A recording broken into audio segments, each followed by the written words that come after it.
a very crucial step, like the abrogation of 370. When they have ups and downs, somewhere we tend to get pulled in, views will be expressed.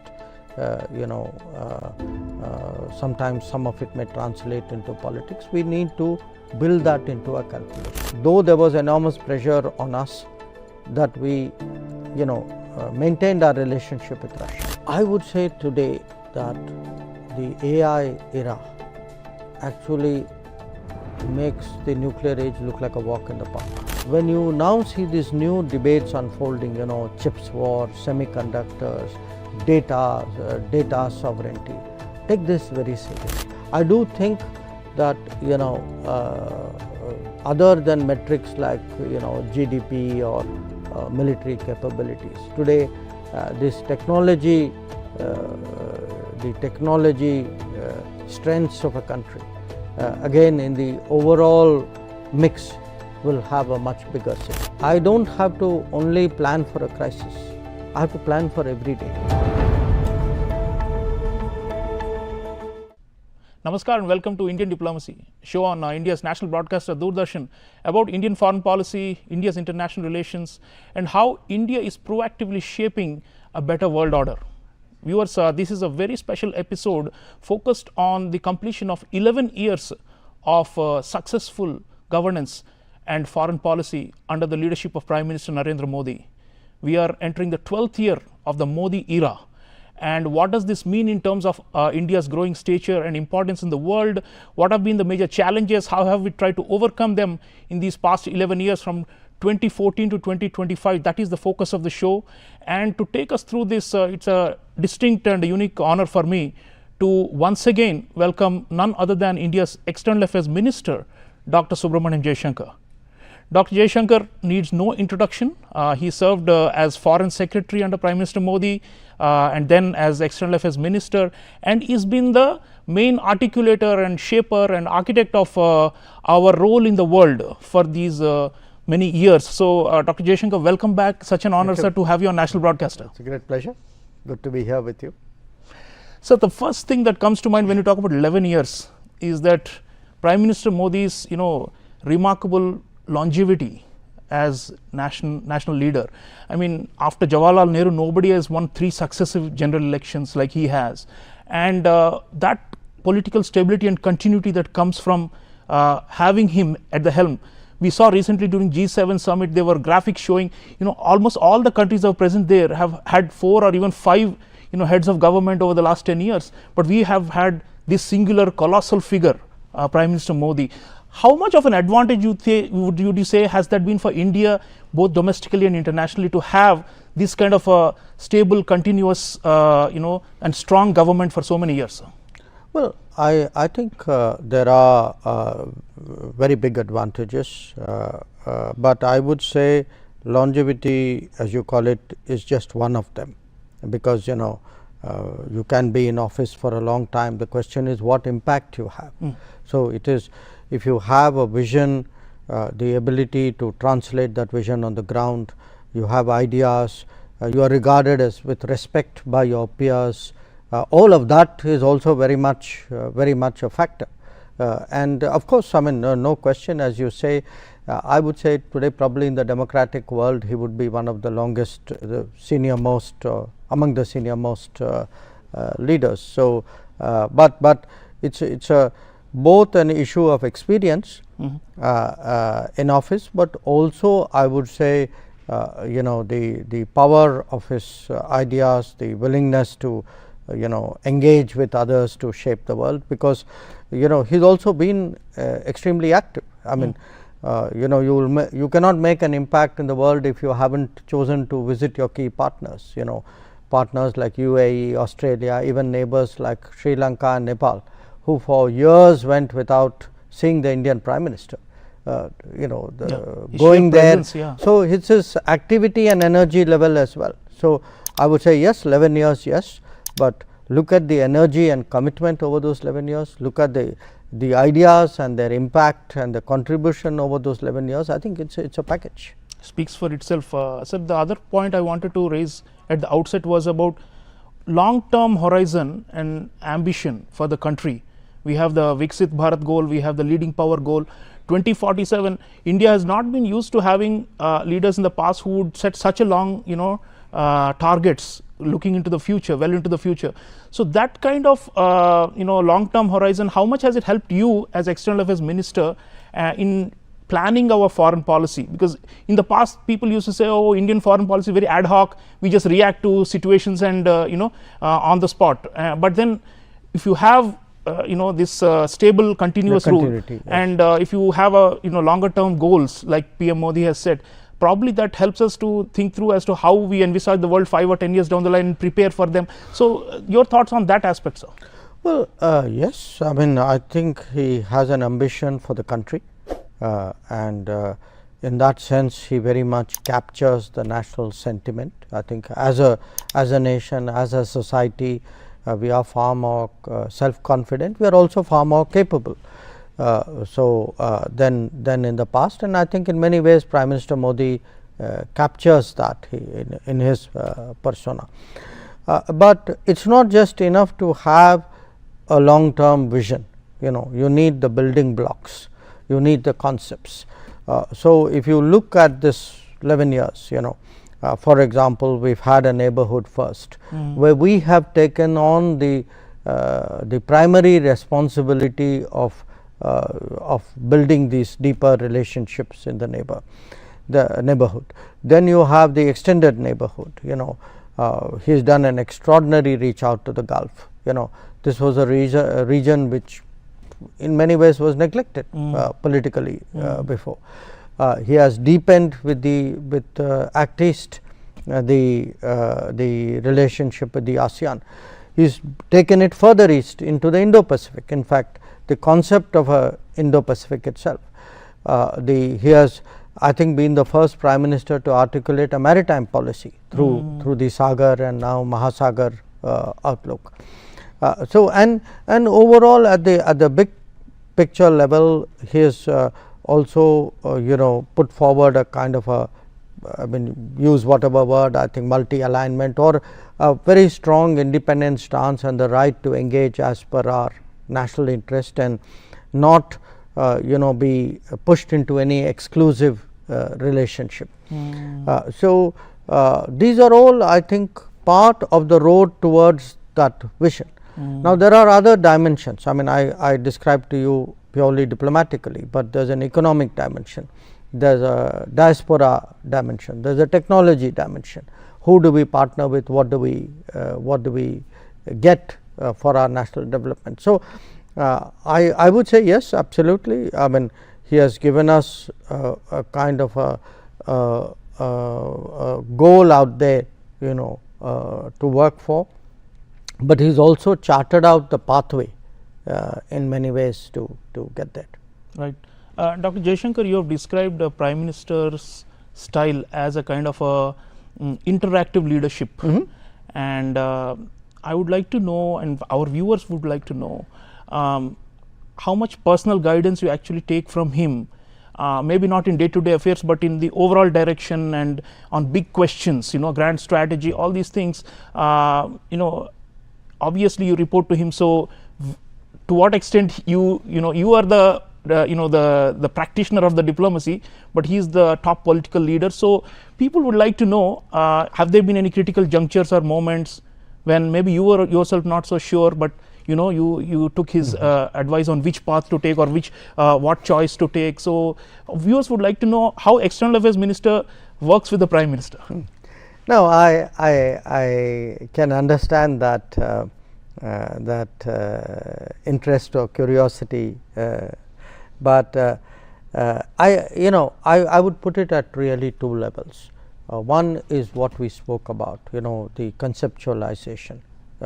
How do we deal with the Gulf? How do we build these maritime relationships? How should we approach Africa? When you look at the Western world, if there is a differentiated picture, how does that work to our advantage?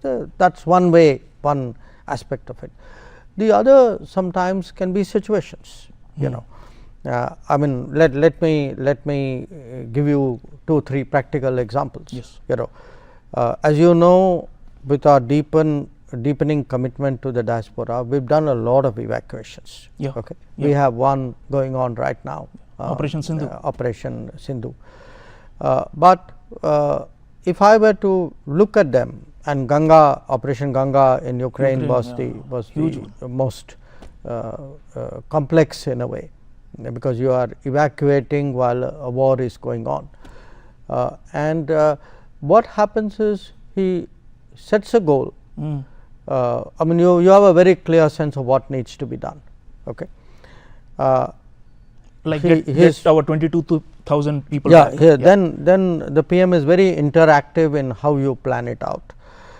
You get the resources. So if you say, well, you know, we will need this, we'll need the airlines, we'll need the Air Force, so depending on what you are asking for the people, and where necessary, you know, if I were to go to him, which actually happened in Operation Ganga, to say you need to call up a president or a prime minister because we are having a problem out there, you know, he does it.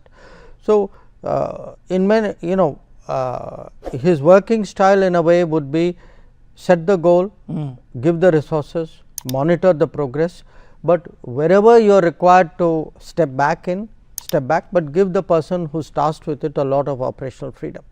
Now, I will give you a very different example. Also, you know, when the Ukraine war happened and we came under pressure in terms of our oil purchases. Right. Okay. Now, I was going out of the country. I was going initially to the US and then to Europe. And when I went to him for instructions, he was very clear, which was that, look, I have to protect the Indian consumer in terms of, you know, the prices at the pump. Prices at the pump. Yeah. Because it's not just prices at the pump, it's probably the biggest driver of inflation if it gets out of hand. So be very clear. I mean, this is what we need to do at home. Now you find a way of explaining it or defending it outside. So I was very clear what my mission was. Okay, fine, you know, the words, the occasion, the arguments may be mine, but I had a very clear mandate or a very clear position really to explain. Or I will give you a third example. You know, you know, when Sri Lanka got into the very deep economic trouble. Now, again, both finance minister and I were working in tandem on that, and you know, we could see he had a very deep commitment towards you know, helping out Sri Lanka, because he realized the consequences if things really went downhill. And we were given again you know, I mention it because it was actually an extraordinarily big commitment we made to a country to in such a situation. So I mention this to you because often, you know, when you have very sort of challenging situations, first of all, it's important to have clarity at the top. Then the system knows what are you working towards.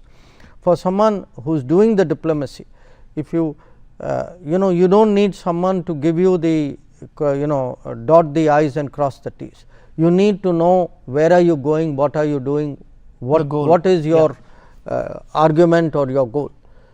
And I think that's where, so for me it's been a very comfortable working relationship, because, you know, it's now been 11 years, first as foreign secretary and now as EAM, and that very interactive, and, you know, he makes himself available for that also.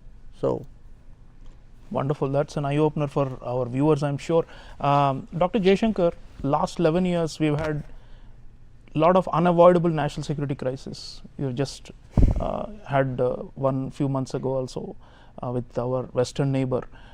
And one of the things I have observed, and I have written, you have endorsed my book Crunch Time also, where I spoke that our strategic culture has shifted and has hardened. So and you have said that, you know, if the terrorists are deep inside Pakistan, we will go deep into Pakistan and get them.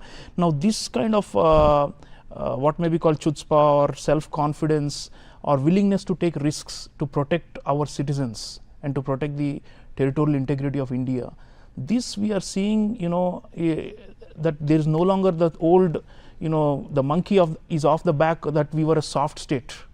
So I'd like you to reflect. You have seen this closely, the evolution of this strategic culture as has changed in the last 11 years. How come we have become so steely and so full of resolve when in the past there have been major disappointments in defending national security from previous regimes? What is this cultural shift that you have seen, and why do you think it's happened? Obviously PM, but if you'd like to tell our audiences how India became braver and a courageous nation that has regained its valor. Well, let me give you a kind of a context to what you are asking. I want you to reflect actually on the history of our relationship with Pakistan. Take 4 or 5 crucial decisions, okay, in 1948 to allow them to retain Pakistan occupied Kashmir. Okay. Then you had a prolonged period where you allowed them to in a sense do a parallel nuclear program when we actually had a much earlier lead, and a lot of it was delayed decision making on the nuclear side. And finally 26/11, where one of the probably the worst terrorist assault on any city anywhere in the world was let pass unpunished. Okay. Now, why I am mentioning this to you is it's not a single moment, it is a overall sense that we had decades of a policy and outlook towards Pakistan. And for many of us, I think for a lot of people of our generation, here I count ourselves, meaning we are all aware citizens at that point of time. I think Mumbai attack was in many ways a kind of a turning point. And the sentiment in this country was, look, now enough is enough, things have to change. Okay, so in a way Prime Minister Modi gave them one last chance to leave the path of terrorism. Now thereafter, if you see, we've actually by Uri crossing the IB, then crossing the LOC, yes, then Balakot IB, now by Operation Sindoor striking at Muridke and Bhavalpur amongst others. What we have done is to really create a new normal, a sense that look, the initiative will not always be with you, that you cannot do horrible things and then think that there is impunity because you are on that side. You are making them question their basic assumptions. Now that may happen when in counter terrorism is concerned, but also I would argue in tandem a very crucial step like the abrogation of 370. So it comes as a package. You should not see this as a single issue or a single strike and an operation. This is part of a holistic thinking. And what is the propelling force behind this? This new attitude, this new culture. In a way, I go back to your first question. I think it's the mood of the country, but it's also the leadership of the Prime Minister. And to my mind, in a way, Prime Minister Modi is a leader of his times. It's the public sentiment, the change, the evolution of public sentiment, and in many ways, I would argue the deepening of democracy beyond the old, the narrower circles that have actually created. Look, we've at least been long enough to remember, say, the pre-14, but in my case, well before that. Yes. The country has changed, no question about it. And in many ways, Prime Minister Modi reflects that change of mood, change of sentiment, change of self-confidence. Absolutely. So, talking of change, if you look at the neighborhood, we have had last 11 years, a lot of volatility, a lot of regimes collapsing. You already mentioned Sri Lanka, but there are so many others, and unexpected sudden changes that have brought about dilemmas for us. So, this whenever there is a regime change, people instantaneously pass judgment that it's either a loss for India or a victory for India, or they say that it's a win for China or a loss for China. But here, I'd like you to reflect on the neighborhood first for last 11 years, which has been in operation. Do we have a bigger strategy to deal with the entire neighborhood on the basis of this principle, and do we have ways and means to sustain our influence and interest in all these neighboring countries, which are in a way like our first layer of defense in a global set, in a global standing? So have we got a big picture approach to our neighborhood, and these occasional political churning within these countries, to what extent are we able to buffer from them? See, our neighboring countries also have their politics. Okay, they have their ups and downs, and we clearly loom large in their politics. So it's natural, when they have ups and downs, somewhere we tend to get pulled in, views will be expressed. Sometimes some of it may translate into politics. We need to build that into our calculation. Everything you said is exactly what was the basis of neighborhood first, which is, look, there will be changes, there will be political forces coming who may not be biased in our favor. Some of them may be distant or different. So what we have tried to do is really to create a culture and a system and a collective interest, so that even if there is instability, the collective interest is stronger than those who are advocating distancing. Now, it sounds very theoretical, but I want you to look at the practical examples. I spoke about Sri Lanka. Think about it today. There is a JVP government, a JVP president, and a JVP dominated parliament in Sri Lanka. Yet I was the first foreign minister to go in there. Prime Minister Modi was the first prime minister to go in there. President Desanayake came here. You look today at the state of our cooperation. And historically, JVP was supposed to be anti-India. So even Maldives, a country with which initially there were periods of difficulty in adjustment, but again once it settled down, you've seen today.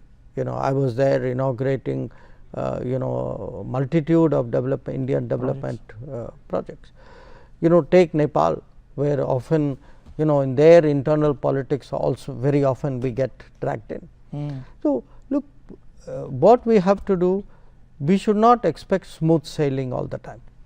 That never happens for any country with its neighbors. But you should also not throw up your hands when things get difficult. That's that's poor planning.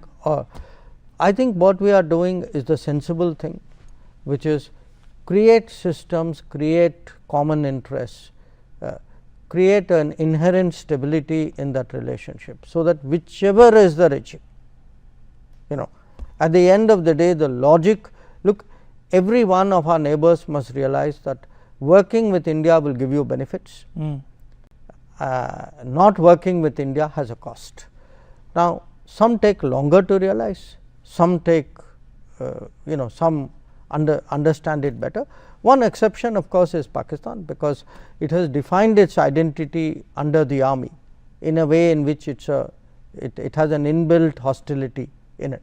So if you put Pakistan aside, I think the logic would apply everywhere else. Yeah, the rationality, working with India brings benefits, says External Affairs Minister viewers, and I think it's just a no-brainer. So he's saying every neighbor should realize that, and then we cooperate and benefit mutually. Yeah, but one thing, it's maybe a no-brainer, but still you have to demonstrate it.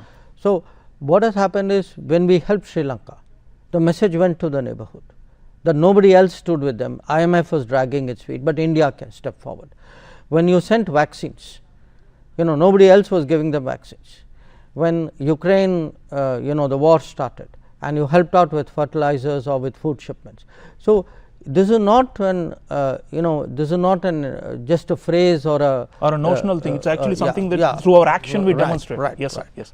Dr. Jaishankar, you are a very astute reader of the tea leaves globally, and you have written two best-selling books connecting to these themes, India Way and Why Bharat Matters. I want you to take you to the global scenario and request your thoughts on this question about the sea changes in the behavior and attitudes of the great powers. We have seen that over the last 11 years, what we used to assume about them no longer necessarily hold true. They are also evolving and changing just as we are. So my assessment is growing assertiveness of China and increasing unpredictability of the United States. These do pose significant challenges to our overall approach to the world and to our interests. So what do you think has been our strategy to deal with these shifts in the way the Chinese and the Americans have behaved over the last 11 years, and how are we adapting and adjusting to these changes? And do you think multi-alignment, which you already mentioned, is the only way forward to manage this dual reality, which no longer conforms to the old assumptions? Look, in a way what you are describing are trend lines. Okay, they didn't happen one fine day. They have developed over many years. So people saw it coming. Question is one again, how seriously you take it, and then what do you do to plan for it, because sometimes people see it, but they just hope, well, maybe it won't happen. In our case, what we have systematically tried to do is really deepen that posture, strategic posture of ours to have good relations with all the major countries, but also other regions, so that we get into the optimal positioning. So I would say in each of these cases. So in a sense, we come back to this. We have been planning for a multipolar world. One, of course, we desire it because that gives us a higher profile and more influence. But it isn't just a question of our wishes. That's the direction the world is moving in. So even we used to talk of the West, but today you can see gaps between Europe and the United States, okay, or other Western countries and the United States. So if you look at the diplomacy of the last, foreign policy of the last 11 years, you will see the continuous consistent theme underpinning it is of multipolarity. I mean, that is why, for example, we made sure that though there was enormous pressure on us, that we maintained our relationship with Russia. We made sure at a time when people who frankly, to my mind, were really not grasping geopolitics, felt why are you spending so much time with Europe. But I think we saw that Europe was developing a sharper strategic awareness of its own interests. Where the United States is concerned, again, yes, there is unpredictability, and therefore you at a systemic level you stabilize it with as many linkages and relationships as possible. With China, if you have to stand up to China, and we have had some very difficult periods, it is important that you prepare the capability. One of the really perplexing aspects of our China policy was the complete neglect of our border infrastructure in the previous decades. Yes. Now, when you say what has changed, I started off by saying, okay, you have a vision, but you need the groundwork. Now, to have a China policy and neglect your border infrastructure was absurd, and that is one of the things which has changed. If we have today that standing up in defense of our national interest along the LAC, it is because we have built the border infrastructure to make that possible. Right. So you need to have, again, you need to have that clarity. You need to envision the world today as multiple poles competing, but cooperating with each other. But here we try to have in a way the least problems and the most benefits. Right. You know, right. it's in that sense that's a no-brainer. Yeah. You know, and the country with the least problems and the most goodwill or the most relationships will be the one which will get actually the most out of world affairs at any given time. Right, right, absolutely. I think that's again a very rational logic External Affairs Minister is giving us viewers. I want to take him now to the another very significant aspect of the Modi era, which is our economic diplomacy. You yourself, Piyush Goyalji, our Commerce Minister, Prime Minister himself, they've actually invested a lot of time and energies wooing foreign investors. Now we are doing so many free trade agreements with so many countries. We've opened up and integrating into supply chains with trusted partners, strategic partners, all these things. These also strike me as major achievements of last 11 years, and we are also seeing the results in increasing inflows of FDI, and our domestic economic growth is closely linked. So on this, how have we done? How would you rate our commercial diplomacy, and how well have you coordinated with the Commerce Ministry, and how are we negotiating and in a way crossing the Rubicon? Because earlier we were seen as very reluctant to engage with the world on economic matters, and we're very protectionist, and we've got a lot of barriers. But now it's a more confident India that's engaging on economic diplomacy, and seems like that's a previous point you made about extracting benefits for national interests. I think we are doing better on economic terms. So how would you assess, and what are your thoughts on our commercial diplomacy? Well, number one, I would say no question we are putting much more weight, devoting more attention, energies to our economic, I would say in a way, national development agenda. One reflection of that is a much tighter coordination between external affairs, commerce, finance, maybe some other department, industry, sometimes even defense, because it has some elements of it. A very also a clear sense that a lot of our external relationships and partnerships must be geared to those goals, that how do we get market access, better market access, because market access means more exports means more jobs at home. More jobs at home obviously has clearly social benefits. Same time, there are technology changes in the world. So how do you keep abreast? How do you work with other countries so that you absorb technology, you also enhance yours, you have opportunities to deploy your technology. So and sometimes it's resources, you seek capital, you seek investment, and here a lot of it again is very directly inspired by the Prime Minister.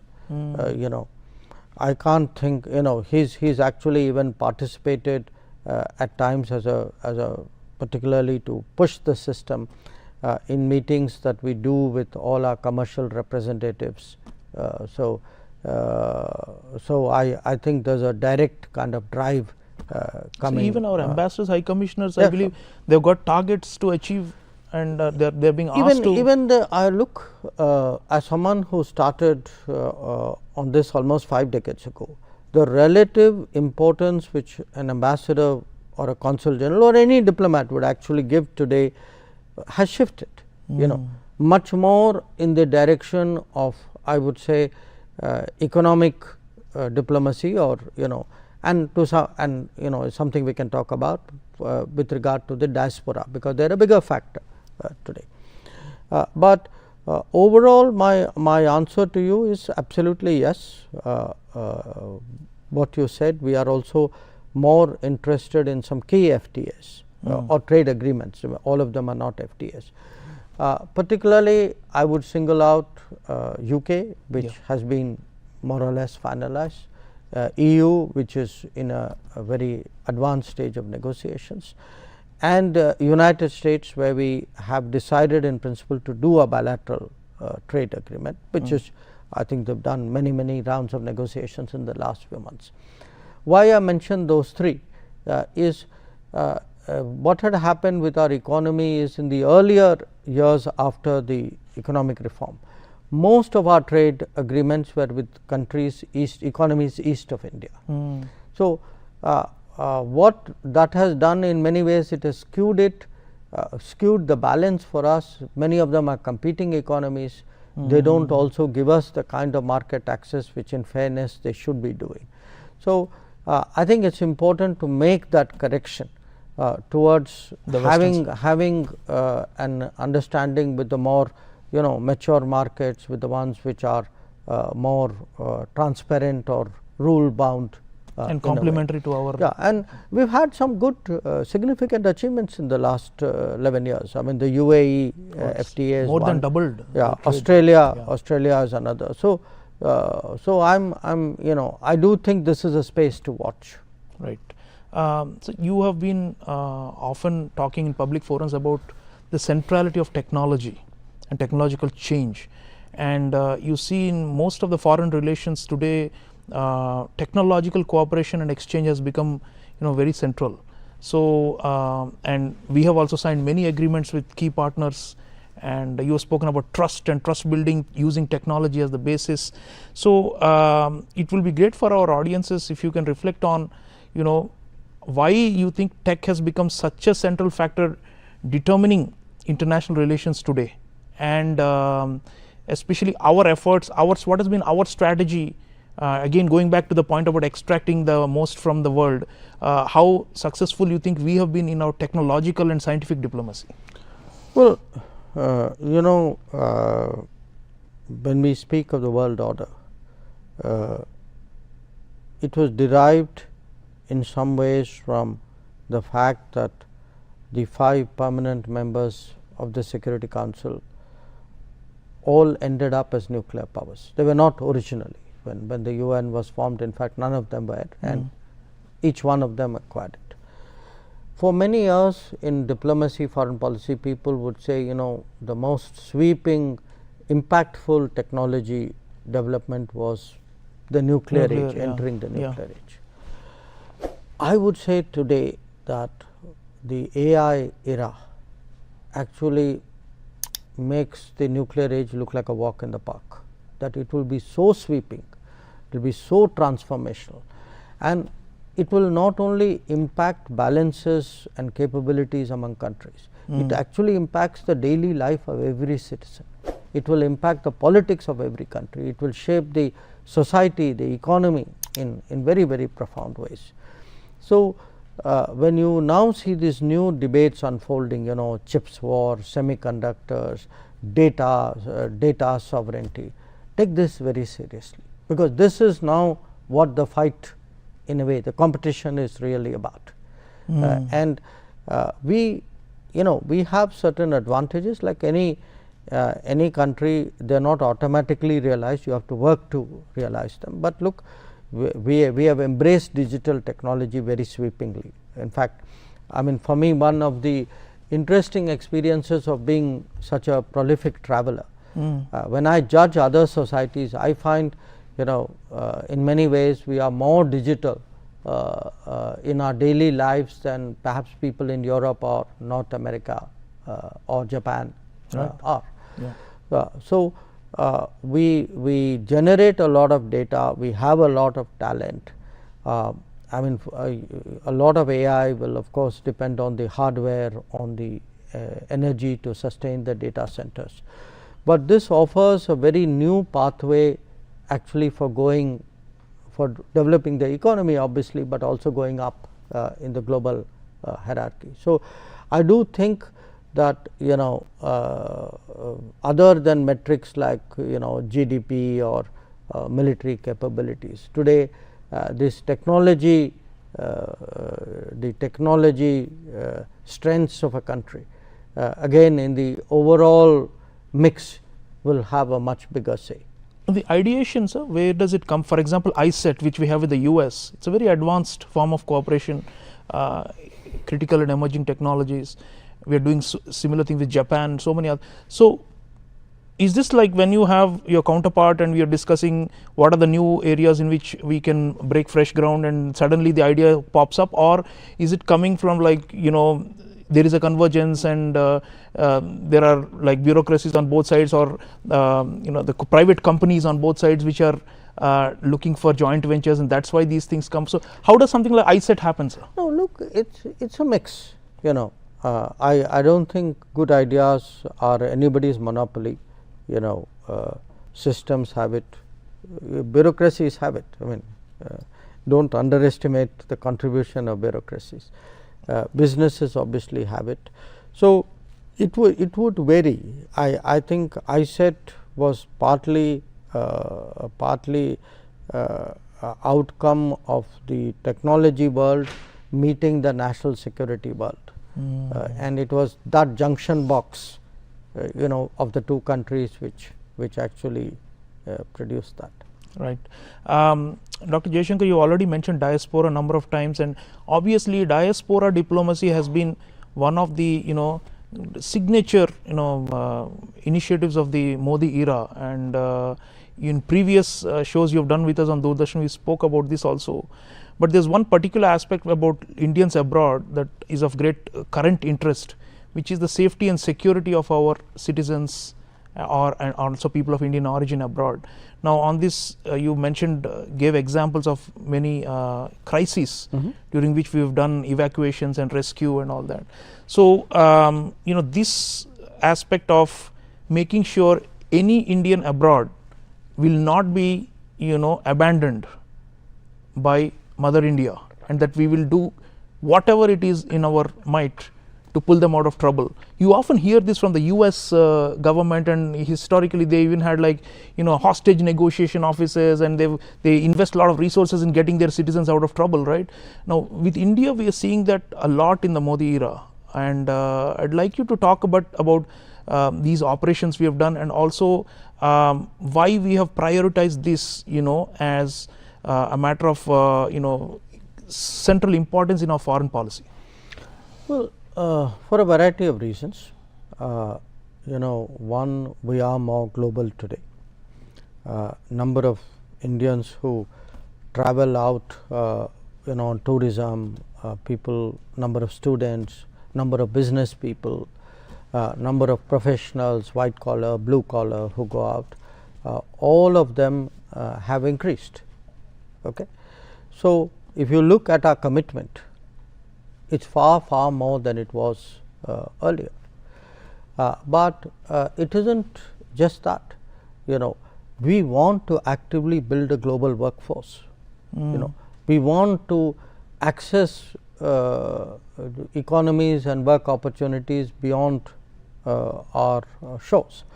Now if you're going to do that in a credible and significant way, you know, your citizens must have a sense of security when they leave India. So that feeling that, look, the government has my back is very important if you are to create in people the confidence to explore global opportunities. The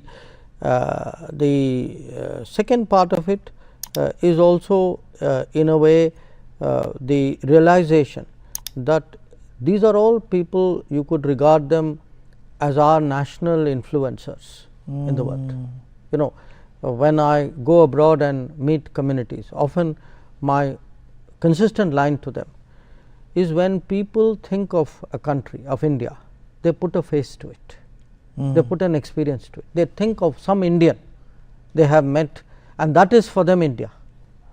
Now if you have all these people who in a way, by their daily, I mean, you know, they do their own thing, but cumulatively they help our country.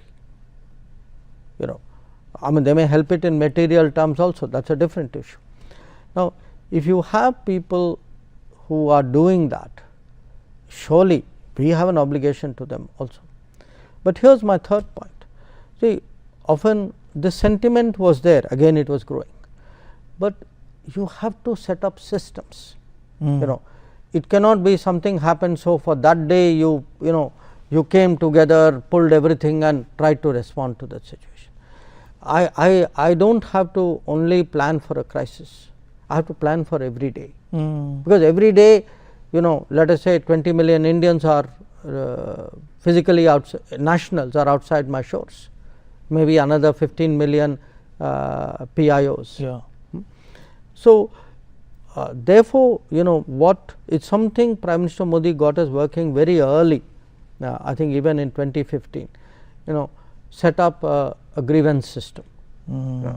Let there be, that's how the mother portal came into being. Set up a fund, because in an emergency people need resources. If they wait for resources, emergency is over, it's no use.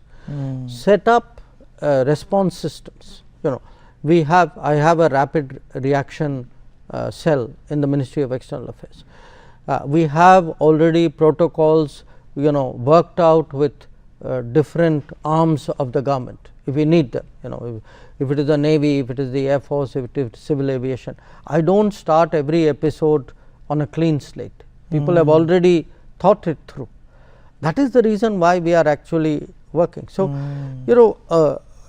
we sometimes tend to underestimate the power of actually creating systems for contingencies, and sometimes for daily backup, and that is what is today delivering. Right.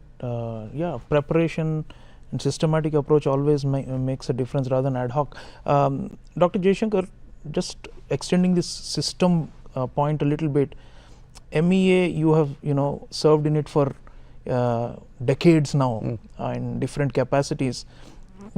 How has MEA and the MEA system, let's say, or the administrative structure been reformed in the Modi period, last 11 years? If you were to pinpoint one or two big changes. I remember some years ago you made a very strong statement about, yes, our diplomats are far more nationalistic today and they are trained to give it back to our adversaries and all those things, and you spoke about an attitudinal shift, greater self-confidence among our IFS officers, but also interagency coordination. Would you like to speak about some of the administrative changes and reforms that you have undertaken or led, especially and including, of course, in the when you were Foreign Secretary and as External Affairs Minister, and in PM's time, there's been this slogan of maximum governance, minimum government. So that maximum governance part of MEA, how would you see? How have we changed? In a variety of ways. We've opened many more embassies, many more consulates. A shift to more economic,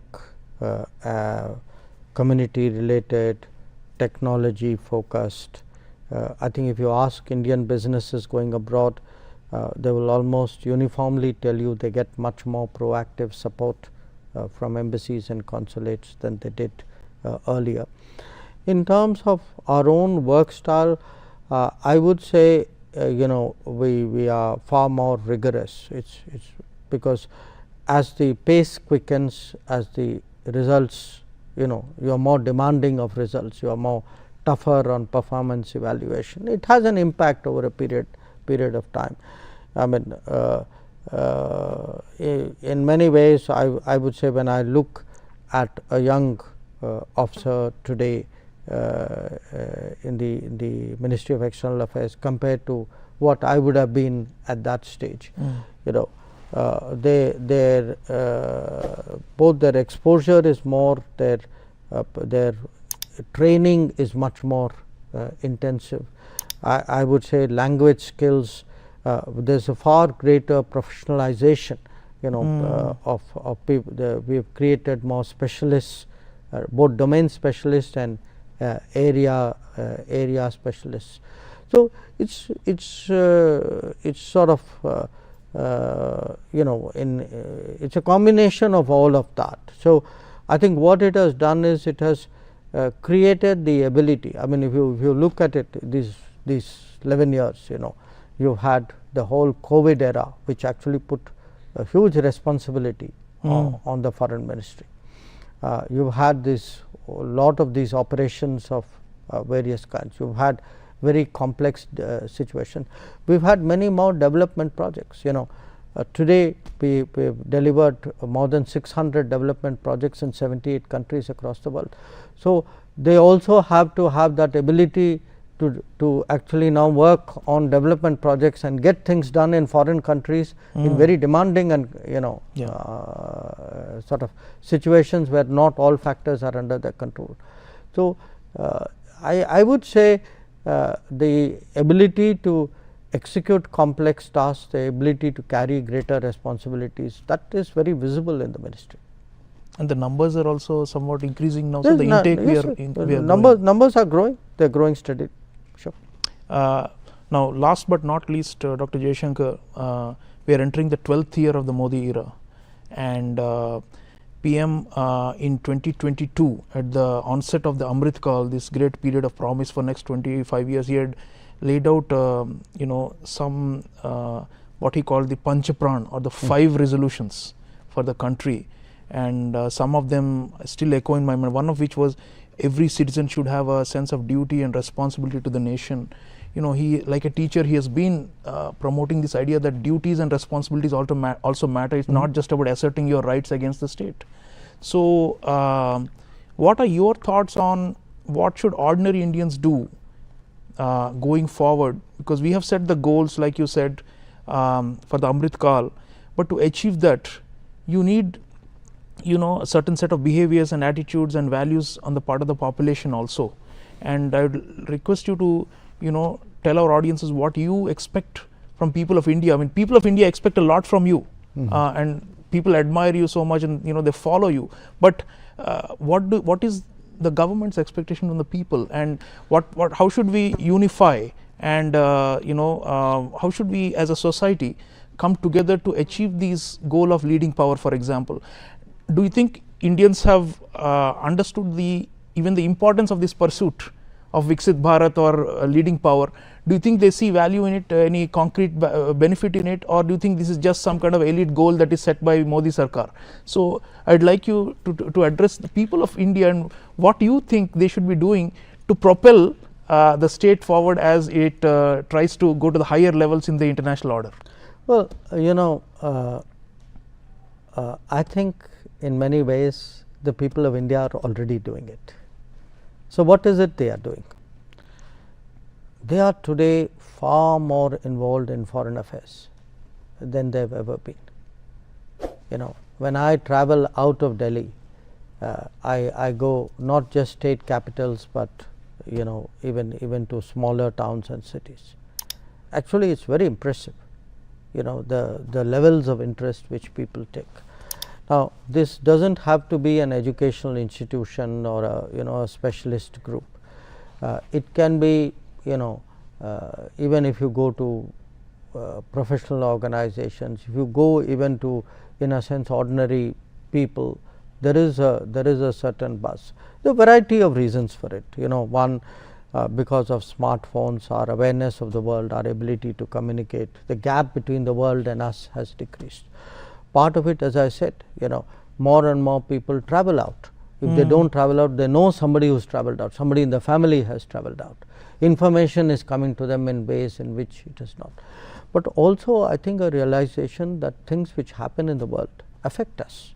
That war happens in Ukraine, but your petrol price can go up. Or pandemic starts somewhere else, say it comes home to impact your health. So, or even national security crisis, the threat of terrorism, for example. So, what has happened is, I feel actually the average citizen today is far more aware of foreign policy, far more aware of the world, and it's also, to be honest, Sriram, we are also changing. People have much greater confidence, a strong sense of pride. People want to see India do well, and if they so its awareness of the world is paralleled with a feeling that I must look, I must be respected in the world, I must look good in the world, I have interests in the world, all of which that aspirational India yes, is rising to the fore. And not just aspirational India, a globalized India. So, what you say that what should people be doing? I think people are already doing it, and part of the reason why we see much more interest today being taken in foreign affairs, why you and I are sitting here, is because of that. Absolutely, absolutely. And viewers, we've had this extensive conversation with External Affairs Minister Dr. Subramaniam Jaishankar, covering so many facets of Indian foreign policy in the Modi era. 11 years and counting, we are entering the 12th year, and Dr. Jaishankar's message is people of India are already doing what they should be doing at this historic juncture in the nation. We are unifying as a people, we are more nationalistic, and we are also more engaged with the world. And the message, the main takeaway is that we cannot neglect what happens outside our borders, even in faraway parts of the world, and just assume that things will be fine. Actually, everything is interconnected, and therefore, as India rises, India connects with the rest of the world. We will need to be also knowing and engaging and participating and being involved in global affairs. And no person more than Dr. Jaishankar has actually brought this message and popularized it over the last several years. His youth following is of a different level. I don't even have to mention this, and the reason is he has ignited that curiosity which is already there in the society, but which is now coming to the surge about foreign affairs.